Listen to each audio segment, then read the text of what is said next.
Hi again. In this video I'm going to present you the employees section from the settings tab. So here in the employees section you have the option to add the employees by the full name, set up the ID of every employee, set up the employee position, the department position for every employee. You have the option to add the employment date. Further, the system will calculate the tenure for every employee based on the employment date. This is completely automatically. You have the option to allocate a specific number of points for every employee, and this will be calculated based on the type of rollover settings you will set up your system. And you have three options.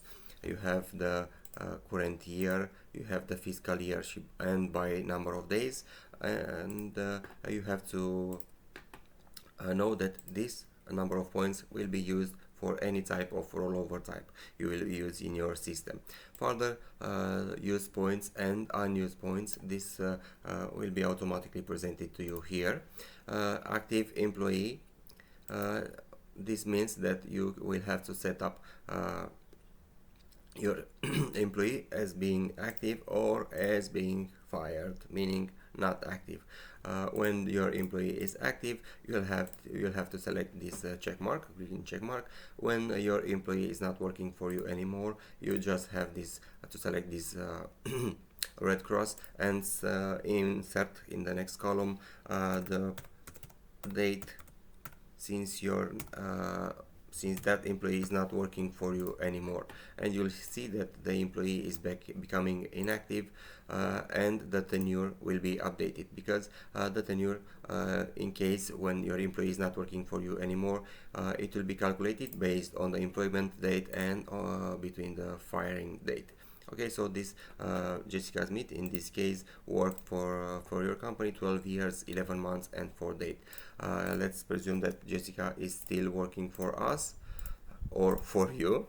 You'll see that tenure now is 40 years, 4 months and 25 days, and is still ongoing and is updating every day. Further, for the employee section, you have edit employee position list. Basically, you can delete and delete entire data from this column and add your own employee position list. Everything you will include here will populate the drop down from here, as you see.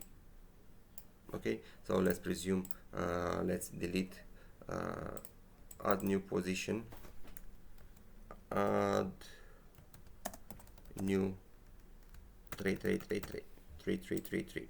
Okay, and we see that the employee position will be updated with our new employee position list. Okay, so you can delete everything from this and rebuild your employee position list. Same thing will happen with the department list. Also, you can delete everything and record your new department list, and everything you record there, it will be updated here in the department column for every employee.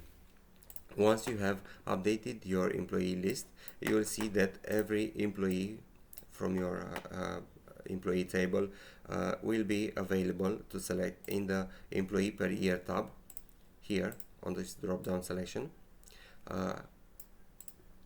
And everything will be updated based on your selected employee and based on the year selected here.